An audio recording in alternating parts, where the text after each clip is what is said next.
कैसे हो मेरे एईजी एस्पिरेंट? तैयारी चल रही है ना अच्छे से? 2 महीने बाद एसएससी जेईई के एग्ज़ाम है, ठीक से तैयारी करना, ठीक है। आप एसएससी जेईई की तैयारी कर रहे हो या फिर आरआरबी जेईई की या फिर JSSC JEE, BTSC JEE, DLRC JEE, कोई भी आप एई जेईई की एग्जाम की प्रिपरेशन क्यों नहीं कर रहे हो, आपको जो यहाँ पे जो क्वेश्चन मिलेगी ना, पूरी वीवीआई मोस्ट सेलेक्टेड क्वेश्चन आपको यहाँ पर देखने को मिलेगी। रट लो पूरे बढ़िया से।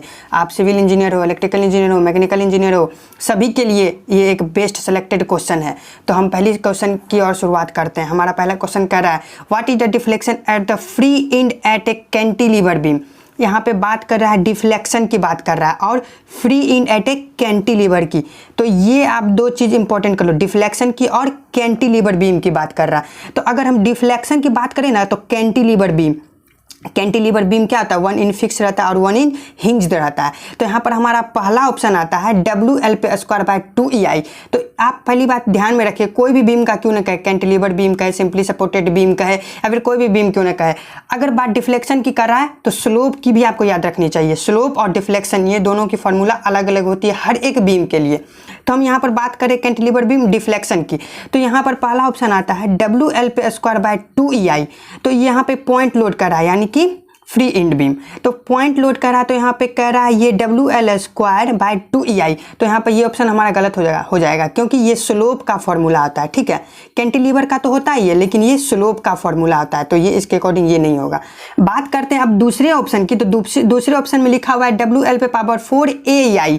तो AEI तो है, तो यहाँ पर ये क्या होगा, UDL का कंडीशन का डिफ्लेक्शन बता रहा है। UDL मतलब जहाँ पे समान लोड लगे, कोई एक जगह पे नहीं लगे, समान लोड लगे। तो यहाँ पर ये डिफ्लेक्शन का फॉर्मूला हो जाएगा, ठीक है। डिफ्लेक्शन का फॉर्मूला हो जाएगा WL/4AEI कैंटिलीवर में UDL का, और यहाँ पे ये हो जाएगा फ्री एंड में स्लोप का फॉर्मूला ये हो जाएगा, ठीक है। और अगर डिफ्लेक्शन की बात करें तो यहाँ पर डिफ्लेक्शन पूछ रहा है, तो यहाँ पर डिफ्लेक्शन जो पूछ रहा है तो इसका ये ऑप्शन करेक्ट होगा।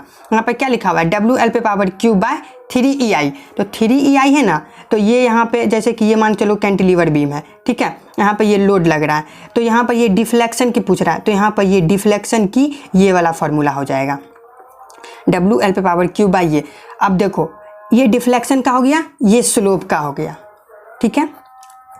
ये हो गया आपका, ये स्लोप का हो गया और ये आपका डिफ्लेक्शन का हो गया। यानी कि कैंटिलीवर में अगर पॉइंट लोड लग रहा है तो स्लोप और डिफ्लेक्शन दोनों का फॉर्मूला आपको यहाँ पर देखने को मिला है। और अगर बात करें ये क्या है, ऑप्शन नंबर 4 5WL/4 384EI। तो ये है हमारा यहाँ पे सिंपली सपोर्टेड बीम का, ठीक है, सिंपली सपोर्टेड बीम का UDL लोड का डिफ्लेक्शन का फॉर्मूला है।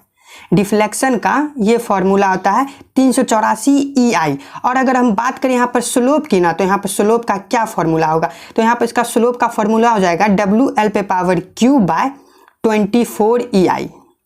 हाँ, ये स्लोप का फॉर्मूला हो जाएगा, किसका, तो यहाँ पर UDL का हो जाएगा, स्लोप का UDL का। सिंपली सपोर्टेड बीम में UDL का होगा, ये बात याद रखिएगा। सिंपली सपोर्टेड बीम में UDL का, डिफ्लेक्शन का ये फॉर्मूला हो गया, स्लोप का ये वाला फॉर्मूला हो गया। और यहाँ पर कैंटिलीवर बीम में अगर बात करें तो पॉइंट लोड में स्लोप का ये वाला फॉर्मूला हो गया और डिफ्लेक्शन का ये वाला फॉर्मूला हो गया। तो इसके अकॉर्डिंग ये वाला ऑप्शन हमारा सही है, ठीक है। अब चलिए अब चलते दूसरे नंबर क्वेश्चन की ओर। हमारा दूसरा नंबर क्वेश्चन है the quantity of blast required पर metre gauge for broad gauge length. यानी कि मीटर लेंथ ब्रॉड गेज में कितना ब्लास्ट यूज होता है, यानी कि 1 मीटर ट्रैक बिछाने में, ठीक है, 1 मीटर ट्रैक बिछाने में कितना ब्लास्ट यूज होगा। तो ये क्वेश्चन कह रहा है, ठीक है। तो ये ब्रॉड गेज के बारे में पूछ रहा है। हम आपको बताते हैं यहाँ पर ब्रॉड गेज, मीटर गेज और नैरो गेज। तो ये जो ऑप्शन नंबर हमारा पहला है ना, 1.036 मीटर क्यूब, तो ये ब्रॉड गेज का हो गया, ठीक है। यानी कि ब्रॉड गेज अगर आप बिछा रहे, ब्रॉड गेज की लेंथ, ये चौड़ाई कितनी होती है, 1.67 होती है ना।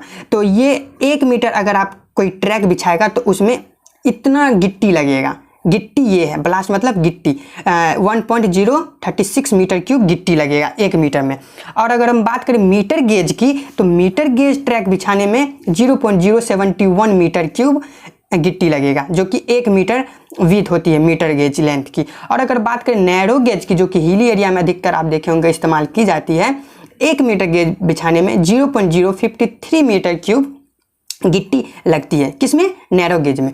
ये हो गई आपको नैरो गेज की, ये हो गई आपको मीटर गेज की, और ये हो गई आपको ब्रॉड गेज की, जो कि पूरे इंडिया में और पूरे वर्ल्ड में चलता है। स्टैंडर्ड गेज की भी आती है, बट वो उसकी डिमांड नहीं है इंडिया में और वो नहीं चलती, इसलिए आपको नहीं बताया गया और आपसे जनरली पूछा भी नहीं जाएगा, ये बात भी आप याद रखिएगा, ठीक है। तो ये आप समझ लिए। अब चलिए, अब चलते हैं 3 नंबर क्वेश्चन की ओर। हमारा 3 नंबर क्वेश्चन का रहा है, वेरिएशन ऑफ ह्यूमिडिटी को किस प्रकार के इंस्ट्रूमेंट से मेजर किया जाता है। याद रखिए, ह्यूमिडिटी किस चीज़ की, वेरिएशन ऑफ ह्यूमिडिटी को किस प्रकार के इंस्ट्रूमेंट से मेजर किया जाता है। तो हमारा ऑप्शन नंबर 1 आता है हाइग्रोमीटर। तो जी हाँ, हाइग्रोमीटर इंस्ट्रूमेंट से ही आप ह्यूमिडिटी को मेजर करते हैं। ये आपका हाइड्रोलिक का आ गया, सॉरी फ्लूइड मैकेनिक्स का आ गया ये, ठीक है। ह्यूमिडिटी ये आपको सभी ब्रांच के लिए उपयोग हो गया, मैकेनिकल के लिए भी, सिविल के लिए भी, इलेक्ट्रिकल के लिए भी। तो ह्यूमिडिटी हाइग्रोमीटर, याद रखिएगा, ह्यूमिडिटी हाइग्रोमीटर। और चलते दूसरा नंबर, बी नंबर में क्या दे रखा है, ये इसका तो ए हो जाएगा, और बी नंबर में दे रखा है साइनोमीटर। ये आपको हो जाएगा स्पेसिफिक ग्रेविटी ऑफ सॉइल। किस चीज़ की हो जाएगा? स्पेसिफिक ग्रेविटी ऑफ सॉइल की इस इंस्ट्रूमेंट से हम मेजर करते हैं। स्पेसिफिक ग्रेविटी ऑफ सॉइल, इस ये वाला इंस्ट्रूमेंट हो गया साइनोमीटर, याद रखिएगा, स्पेसिफिक ग्रेविटी ऑफ सॉइल। अब तीसरा नंबर ऑप्शन कह रहा है हमारा बम्प इंटीग्रेटर। तो बम्प इंटीग्रेटर ये क्या है, कौन सा इंस्ट्रूमेंट है जानते हैं? इससे ना रोड की सरफनेस, रोड की जो रफनेस होती है ना, वो मेजर की जाती है। रोड की रफनेस को मेजर करते हैं। रोड की रफनेस को कैसे मेजर करता है? जैसे कि यहाँ पर ये है ना, राइज को ये करेगा, फिर लो को करेगा, इस तरीके से ये रोड की रफनेस को ये बम्प इंटीग्रेटर मेजर करता है, यानी कि रोड कितना ऊंचा है, कितना ये है। एक्सप्रेसवे जो कि सबसे बेस्ट रोड होती है, इसकी बम्प इंटीग्रेटर बहुत ही ज़्यादा हाई रहती है मेजरमेंट में। और हमारा ये तीसरा आता है पीजोमीटर। पीजोमीटर ये मॉडरेट प्रेशर को मेजर करता है, प्रेशर को, जनरली प्रेशर को, और पूछ देगा प्रेशर में किस प्रकार के प्रेशर को, तो ये हो जाएगा मॉडरेट प्रेशर को। मॉडरेट प्रेशर को पीजोमीटर, बम्प इंटीग्रेटर को हो गया रोड की रफनेस को मेजर करता है, साइक्लोमीटर को हो गया स्पेसिफिक ग्रेविटी ऑफ सॉइल को ये मेजर करता है, और ये हमारा हाइग्रोमीटर को हो गया ह्यूमिडिटी को ये मेजर करता है, ठीक है। Humidity, variation of humidity. तो आपको यहाँ पे 3 क्वेश्चन जानने को मिली, उम्मीद करता हूँ आपको अच्छा लगा होगा। अच्छा लगा हो तो हमारे चैनल को सब्सक्राइब करें, और मिलते हैं आपसे कोई एक अगले वीडियो में मोस्ट इंपॉर्टेंट क्वेश्चन के साथ। आज के लिए इतना ही।